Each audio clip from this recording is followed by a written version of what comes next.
Syukur alhamdulillah Allah mempertemukan kita kembali ya dalam keadaan sehat walafiat, dan ini munasabahnya lebih hebat lagi nih setelah menyelesaikan sebuah proyek besar duniawi dan ukhrawi, yaitu Ramadan. Tema saya juga memang sengaja khusus menyangkut buah ataupun hasil dari Ramadan. Jadi biasa kalau ada semacam ya pekerjaan, proyek, tentu ada hasil yang dicapai, kan begitu kan? Nah, bapak-bapak yang dirahmati Allah, kita, saya pikir semua orang lah mudah-mudahan ya, setelah Ramadan ataupun di dalam Ramadan itu mendapatkan beberapa faedah, hasil, natijah, hati yang khusyuk. Sampai sekarang masih kan insyaallah ya. Jadi kalau sholat itu lebih khusyuk karena sebulan penuh kita ya digembleng untuk khusyuk dalam ibadah. Jadi hati ini masih terasa khusyuk lah ketika melaksanakan ibadah apa saja. Kemudian jiwa ini alhamdulillah diberikan Allah ketenangan. Dan inilah salah satu buah penting dari puasa Ramadan itu. Mahal nih ya, jiwa yang tenang itu mahal Pak. Ya, orang untuk mendapatkan ketenangan itu wah, harus membelanjakan banyak uang. Tetapi kita alhamdulillah dengan ibadah Allah kasih ketenangan, betul enggak? Apalagi mereka yang 10 hari apa? I'tikaf itu tidak bisa dilukiskan. Ketenangan itu tidak bisa dilukiskan. Hanya dirasakan oleh orang yang melakukannya. Kalau ditanya apa yang Bapak dapatkan selama 10 hari, tidak keluar dari masjid itu, tidak bisa dituliskan itu. Kata-kata apapun, sastrawan manapun tidak bisa menggambarkan itu. Tetapi dinikmati ketenangan jiwa, batin yang teduh. Memang luar biasa. Makanya Nabi secara tidak langsung menyuruh kita untuk i'tikaf. Kalau itu puncaknya itu. Nah, tapi sebahagian kita ini ya disibukkan dengan urusan dunia, Pak. Salah satu urusan dunia itu, kalau Bapak-bapak mungkin tidak sepakat sama saya, itulah namanya mudik. Itulah yang menyibukkan banyak kaum muslimin. Ya, bagaimanapun kalau kita sudah mudik keluar kota, ya pikiran itu sudah apa? Bercabang, betul enggak? Sudah bercabang pikiran itu. Beda dengan orang yang 24 jam di dalam masjid. Bukan saya anti mudik ya, tapi ya udah bercabang lah pikiran itu. Beda sekali. Kemudian semangat ibadah itu tinggi. Ya. Terpikir apa saja kebaikan, ya, langsung mau mengerjakannya. Ya. Kerinduan kepada akhirat tinggi. Nah, ini ciri-ciri. Inilah hasil yang didapatkan selama Ramadan itu. Kerinduan kepada akhirat tinggi. Mendengar ayat-ayat Al-Quran bercerita tentang bagaimana di surga. Bagaimana Pak? Hurum maqsuratun fil khiyam fihinna khairatun hisan.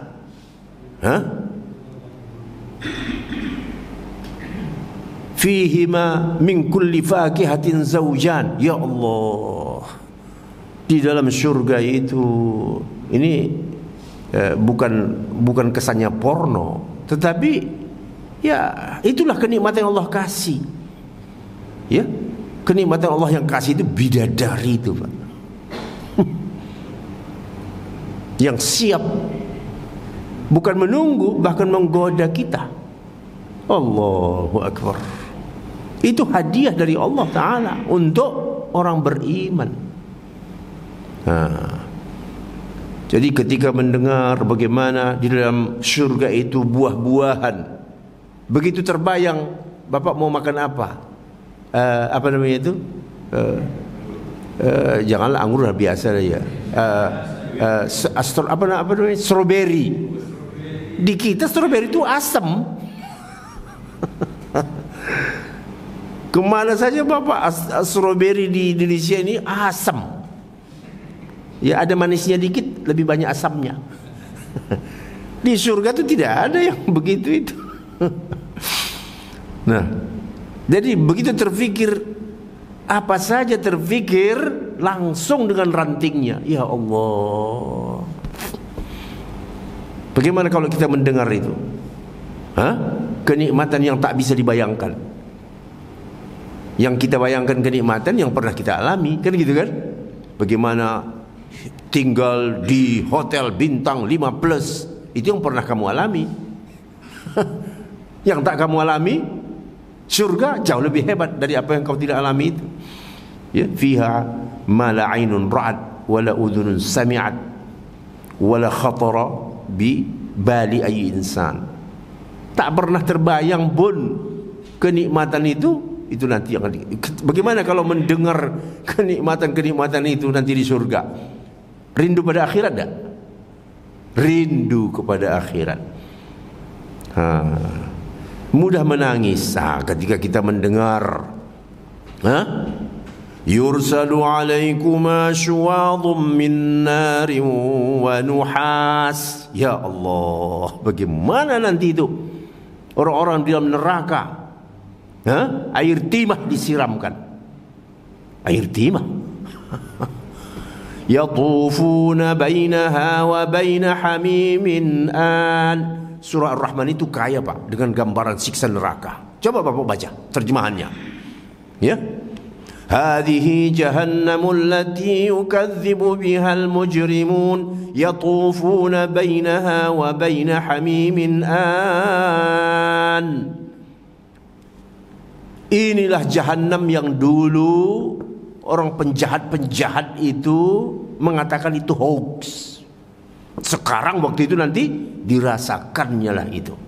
Mereka muter di antara air panas dan timah mendidih itu. Gimana kalau mendengar itu? Mau putus jantung Pak. Jadi kira-kira sini Pak, nanti salah senggol saya. Ini kalau sudah bicara ini ke tangan ini kadang-kadang ya. Bapak itu Ar-Rahman itu kaya dengan cerita surga dan sebaliknya neraka. Nah, itu kalau kita baca waktu Ramadan, muncrat itu apa? Air mata, Pak. Sekarang pun masih terasa.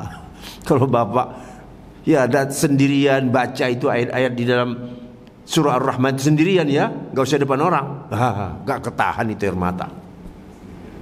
Nah ini buah hasil dari apa? Hasil dari apa?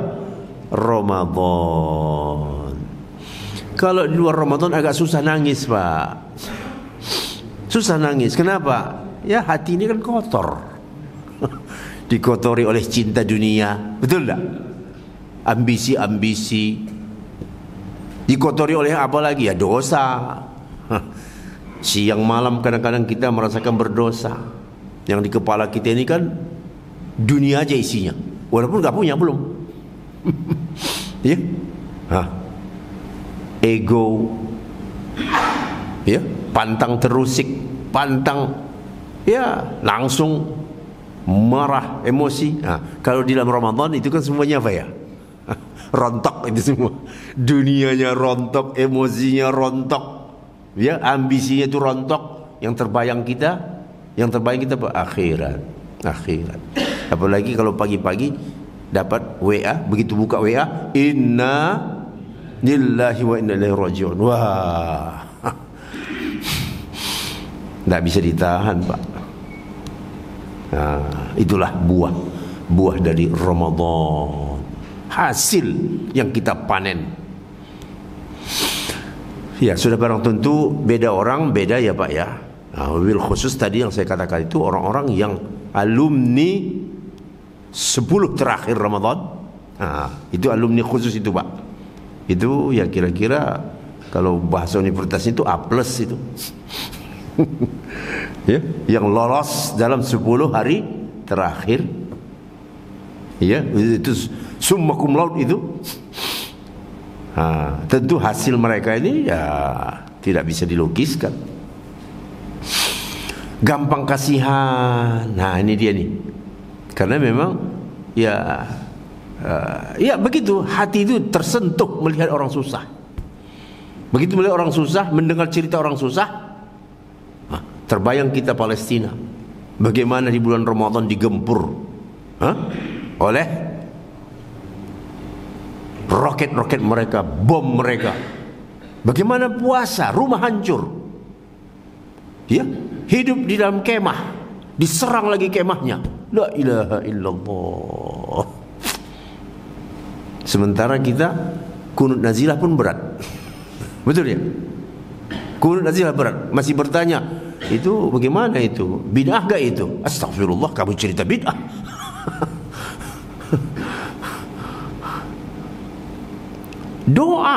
Doa kamu.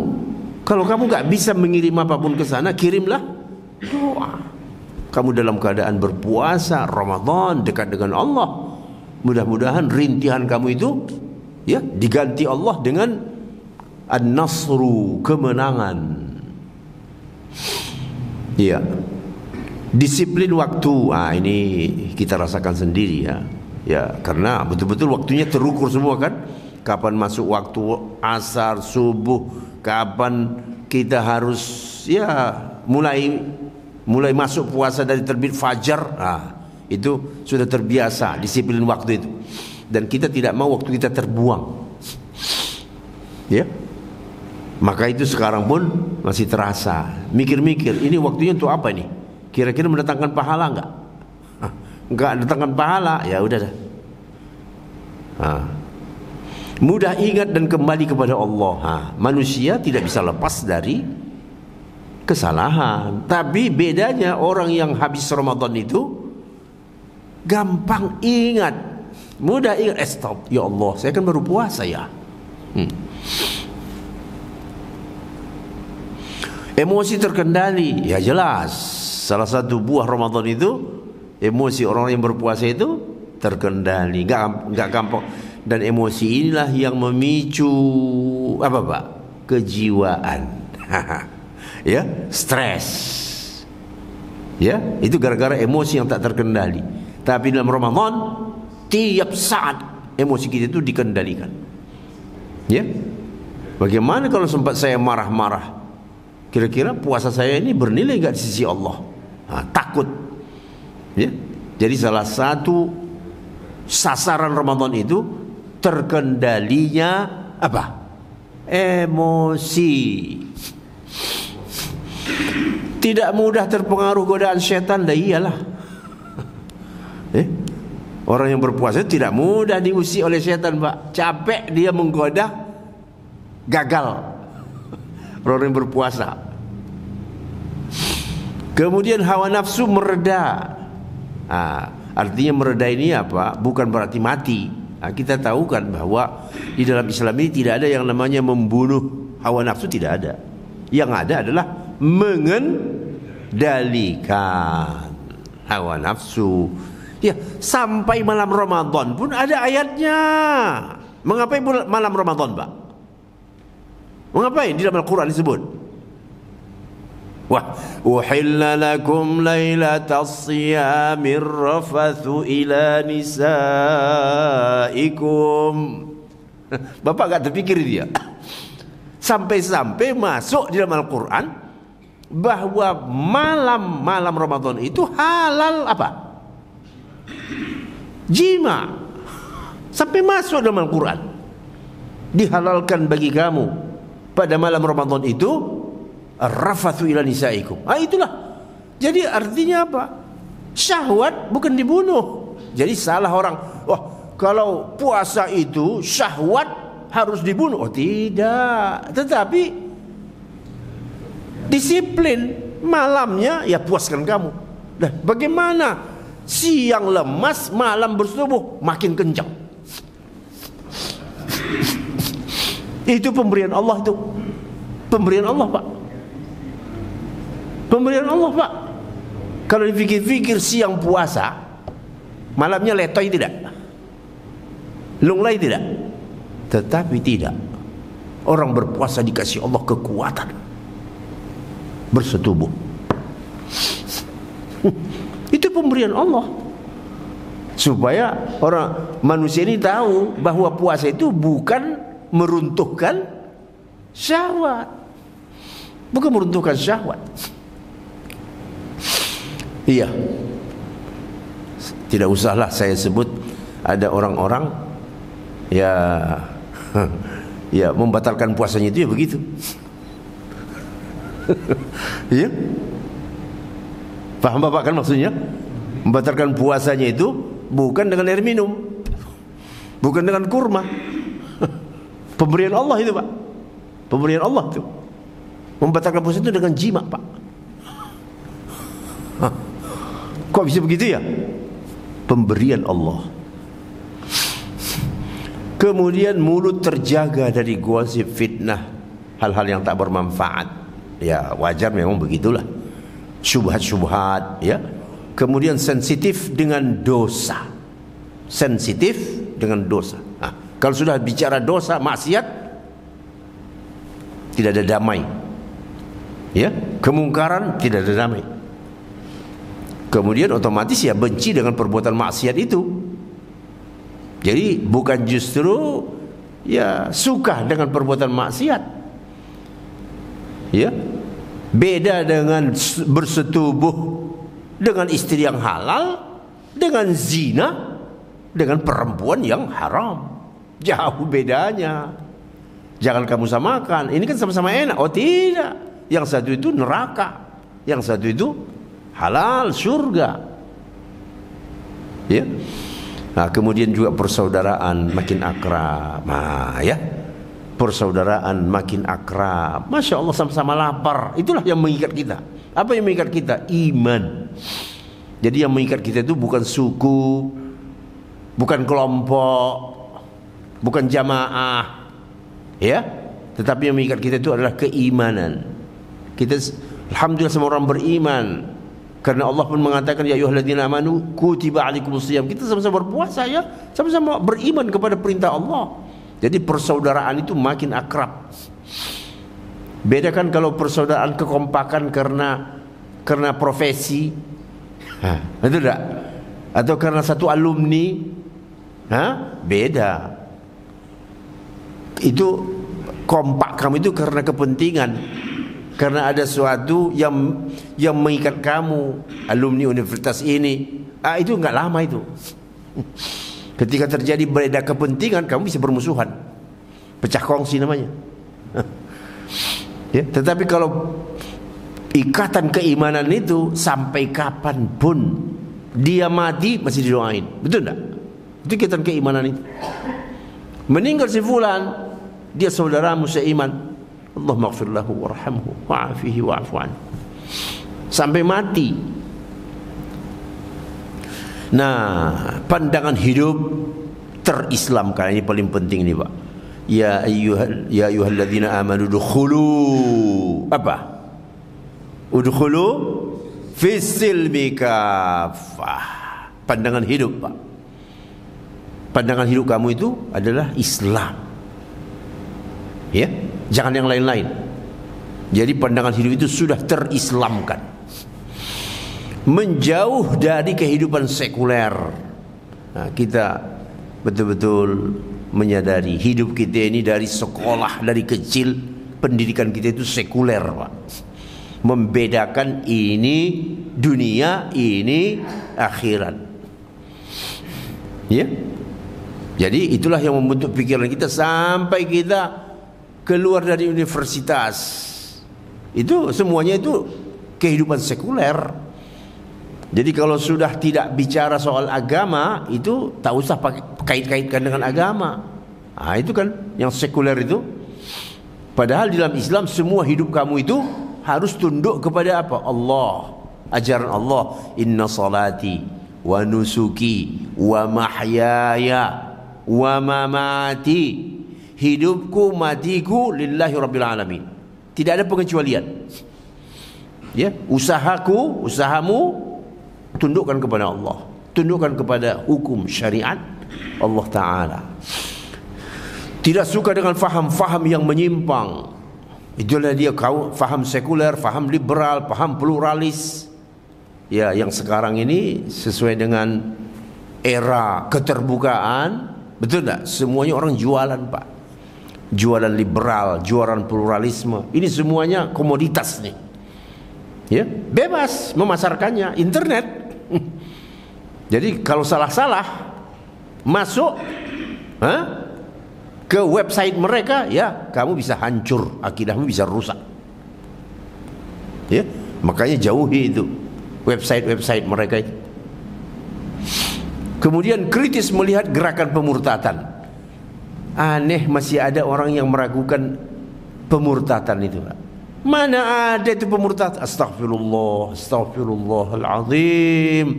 Pergi kamu, tak usah saya sebut tempatnya. Ya, Puncak, terus ke sana itu. Semua orang rata-rata tahu pemurtadan. Orang miskin memang sengaja. Ada yang memang itu sebuah gerakan, Pak.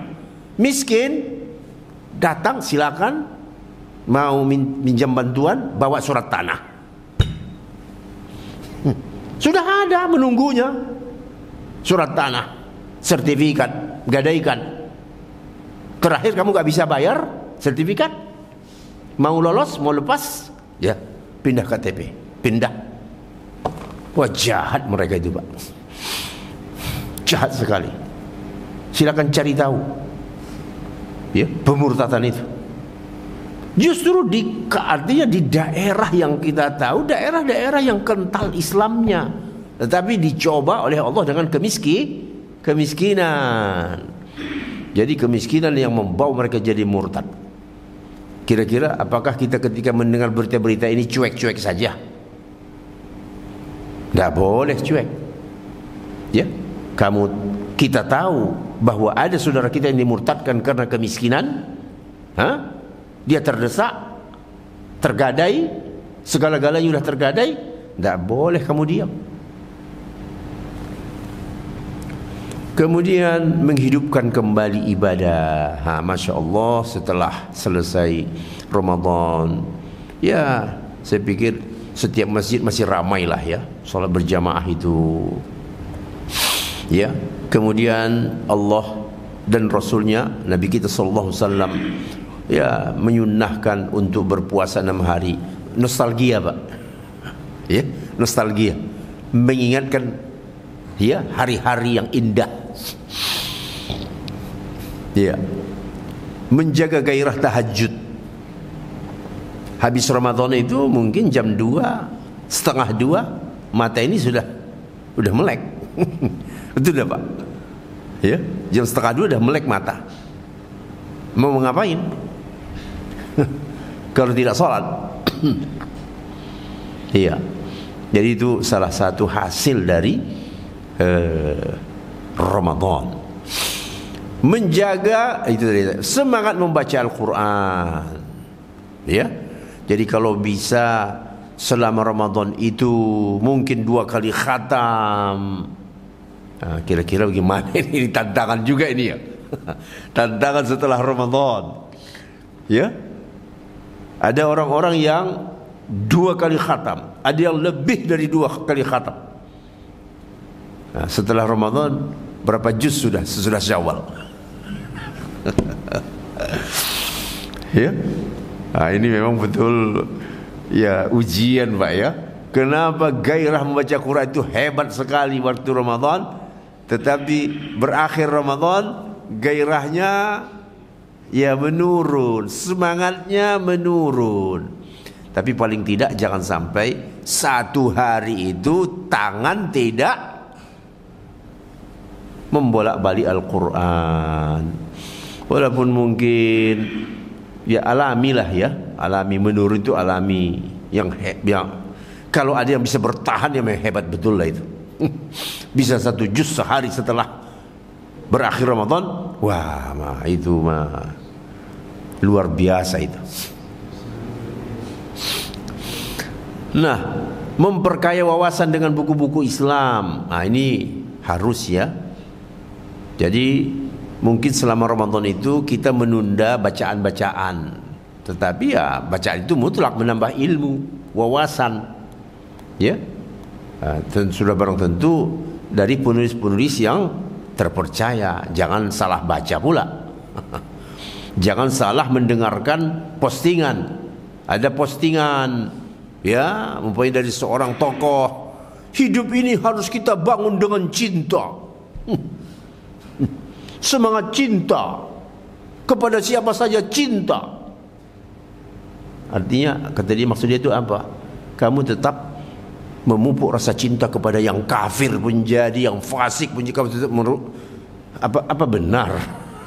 Allah saja marah kepada mereka, masa kita masa kita mencintai mereka? Itu hati-hati, Pak. Jadi yang masuk datang ke grup-grup itu jangan sembarang buka, Bapak.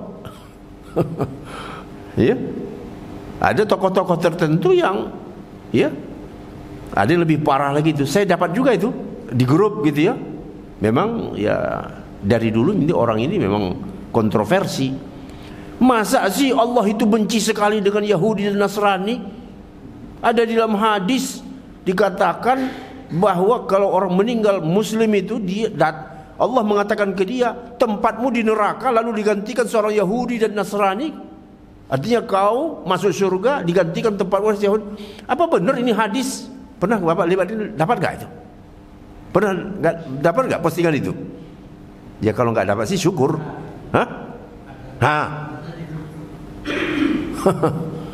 Saya dapat juga itu.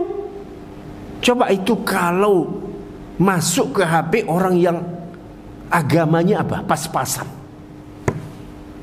Ukurannya jadinya apa? Oh iya juga ya. Begitu kan? Bukan lagi ukurannya Quran hadis. Ukurannya oh iya juga ya. Astagfirullah. Hadis itu benar. Hadis riwayat Muslim, dia sebut lagi. Hadis riwayat Muslim nomornya dia sebut, Pak. Tetapi memang dia tidak beriman. Justru dia mau meragukan hadis itu. Cara dia meragukan dengan apa? Dengan selera dia, syahwat dia, logika dia. Masa sih kita disuruh benci dengan Yahudi dan Nasrani, kata dia. Tahu kan siapa? Yang pakai mando-mando itulah. Memang dari dulu kan terkenal liberal ya.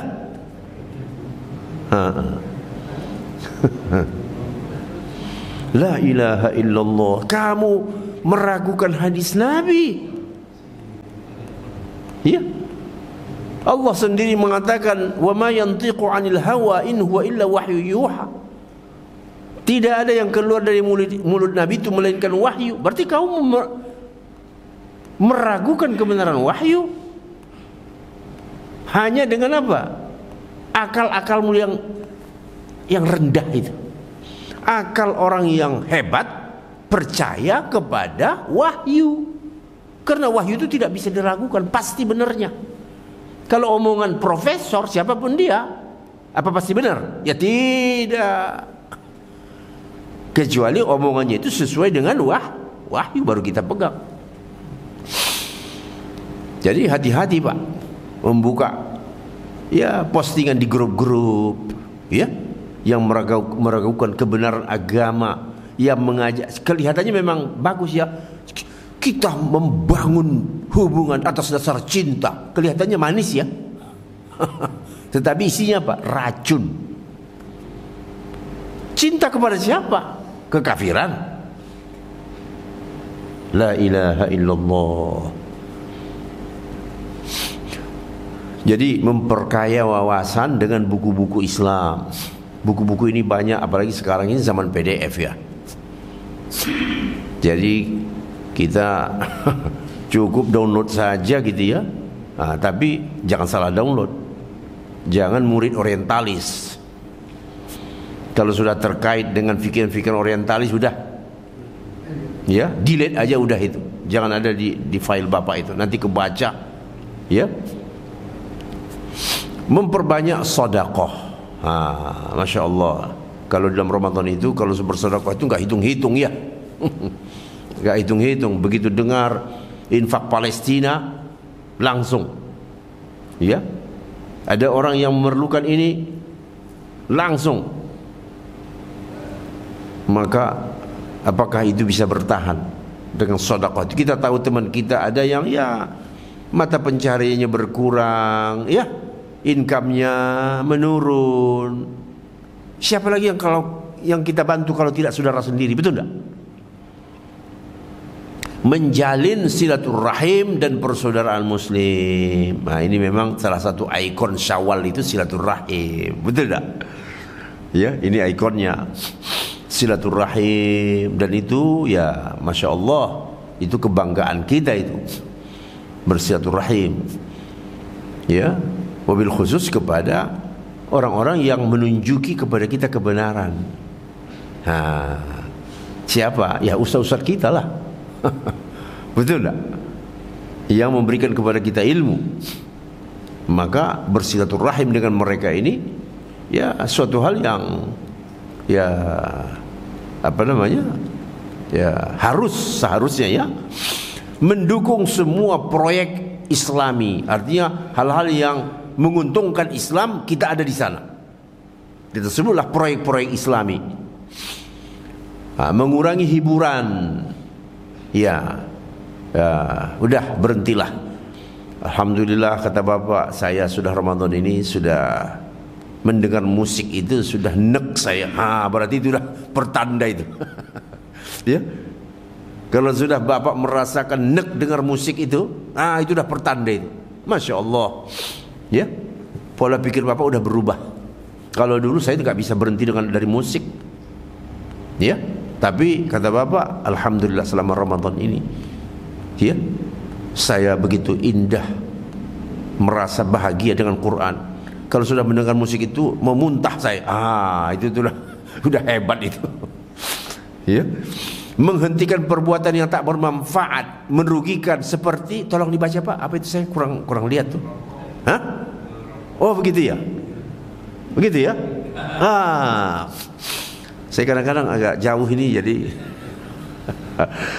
Ya.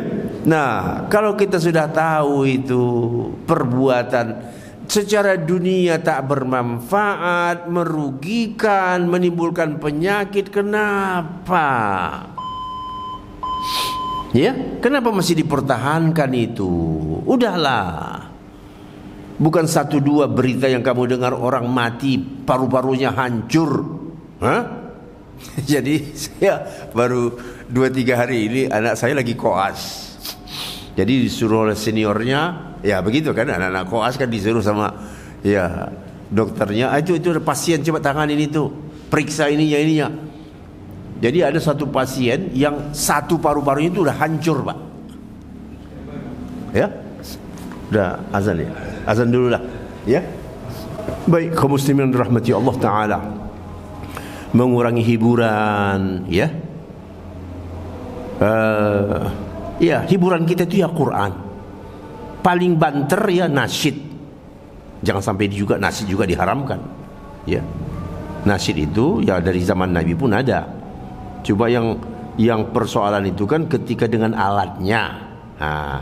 Alat itulah yang membedakan mana yang boleh, mana yang dihitung ya haram. Ya, tidak usahlah berdebat. Wah, Ustadz Fulan mengatakan kan masih boleh dengan, tak usah, itu nanti menimbulkan perdebatan.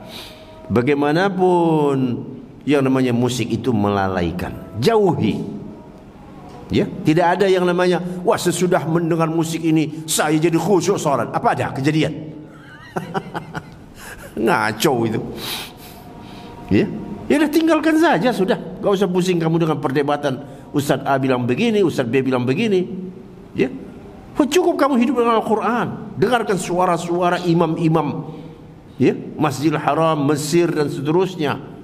Ya, itu yang menjadi hiburan bagi orang mukmin. Quran itu. Nah, tadi sudah kita lihat. Oh, tadi cerita terakhir di mana Pak? Cerita apa itu terakhir? Ya, jadi ada satu pasien ya datang itu sepertinya masih kuat Pak, ya, masih jalan. Pak, kita cek dulu Pak ya segalanya, kata anak saya. Iya, ayo cek aja. Wah, udah itu habis shift, ketinggalkan anak saya. Jadi ketika ketahuan di situ, ya sudah hancurlah satu paruhnya itu. Ganti shift, anak saya pun pergi. Besoknya datang lagi tugas shiftnya, ya lagi dia shift, tanya, ya apa di situ? Bapak yang kemarin saya cek itu udah meninggal. Datang masih.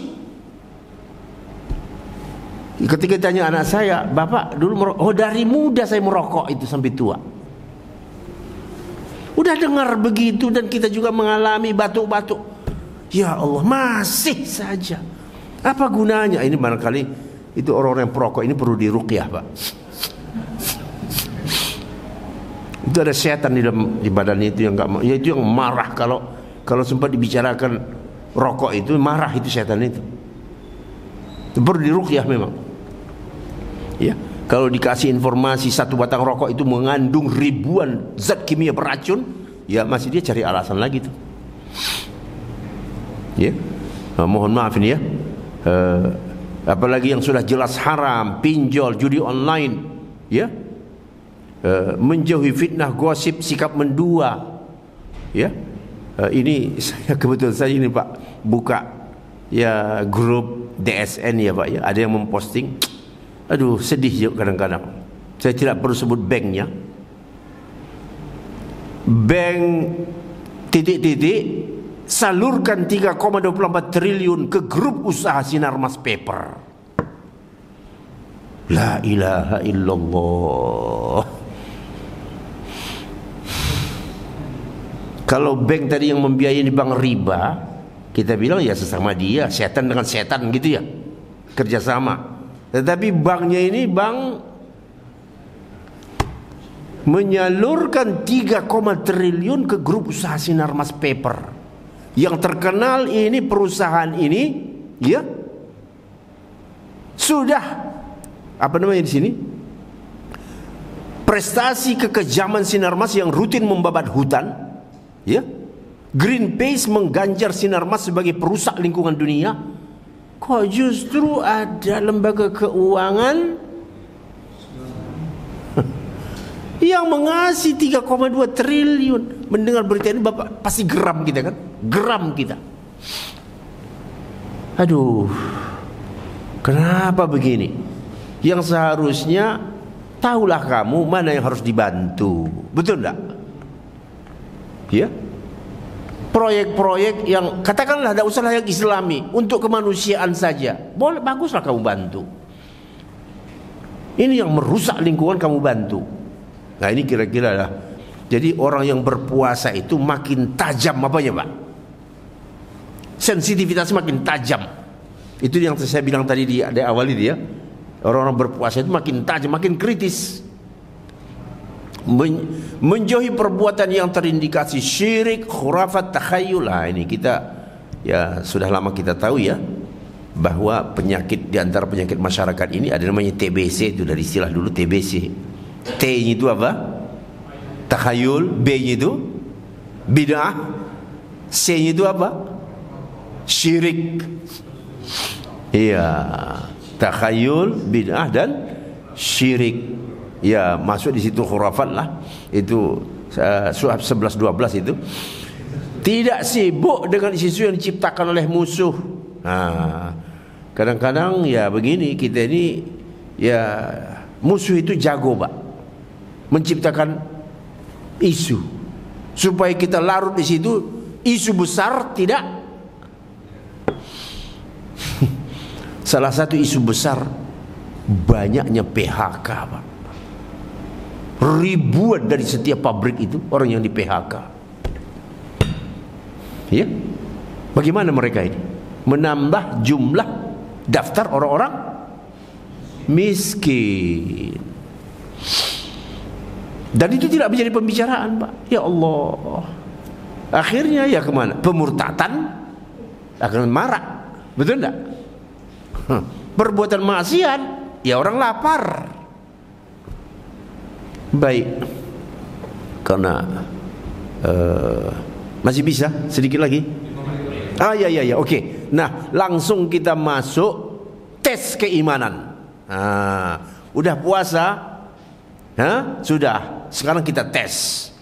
Apakah engkau meyakini bahwa Rasulullah satu-satunya teladan yang baik atau tidak?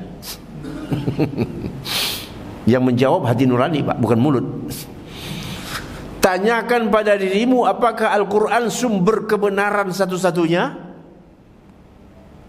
Al-Quran sumber kebenaran satu-satunya? Tanyakan pada dirimu, bagaimana sikapmu terhadap syariat, hukum Allah. Nah, ini makin tajam ini.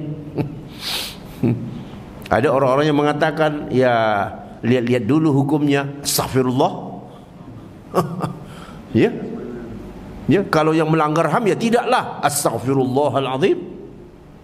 Kamu berani menuduh hukum Allah melanggar HAM? Apakah engkau meyakini bahwa hukum yang terbaik bagi umat manusia hanyalah hukum Allah atau tidak? Ya. Jadi kalau Bapak membaca Al-Quran, itu seringkali Al-Quran itu dikaitkan dengan hukum, Bapak. Inna anzalna al-kitaba bil haqqi litahkuma bainan nas bima arakallah. Banyak sekali penyebutan Al-Quran, Alkitab. Nah, itu digandengkan dengan hukum. Jadi menandakan apa? Bahwa Quran itu harus dijadikan sumber hukum. Di negara mana itu Quran jadi sumber hukum? Coba, Pak. Di negara mana Quran jadi sumber hukum?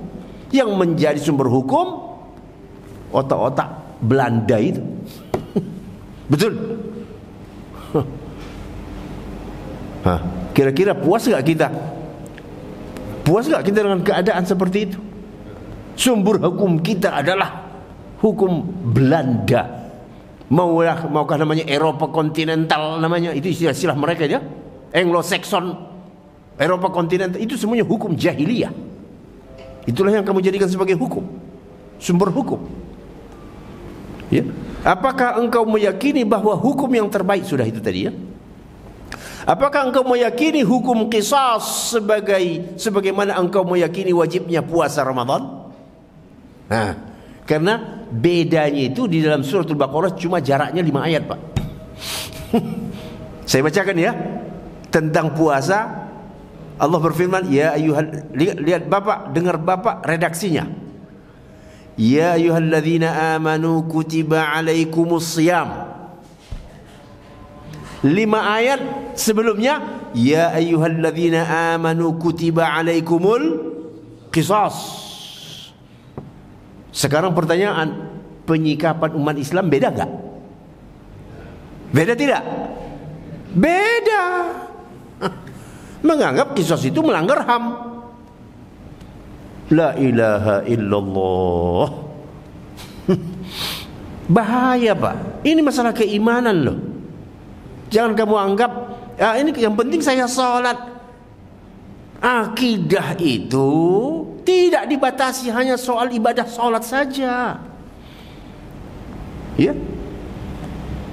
Kadang-kadang kalau sudah mendengar ustadz-ustadz, ya mohon maaf ya. Ya, ustadz-ustadz yang membonsaikan akidah ini. Yang penting kita itu sholat. Ya memang, tapi implementasi dari sholat itu apa? Taat kepada hukum Allah. Kalau hukum Allah saja kamu tidak taati, tidak ada keberpihakanmu kepada hukum Allah, apa bisa kamu mengaku diri sebagai beriman? Ya. Jadi apakah engkau meyakini hukum qisas sebagaimana engkau meyakini wajibnya berpuasa Ramadan? Apakah engkau yakin bahwa kehancuran manusia sekarang karena tidak menerapkan ajaran Islam, yang haram jadi halal? Itulah penyebabnya. Wa man a'rada an dzikri fa inna lahu ma'isyatan dhanka. Siapa yang berpaling dari Al-Qur'an, hukum Al-Qur'an, pasti dia akan mengalami kehidupan yang sempit. Negerinya kaya sumber daya alam, penduduknya miskin melarat. Itulah hukuman. Apakah engkau yakin bahwa kerusakan di tengah umat muslim ini adalah karena mereka mencontoh barat dan tidak mencontoh Nabi dan para sahabatnya? Iya. Jadi inilah kira-kira tes keimanan setelah Ramadan. Jawabannya ada di hati masing-masing. Syukur-syukur, ya, sudah selesai ini. Sampai di sini dahulu.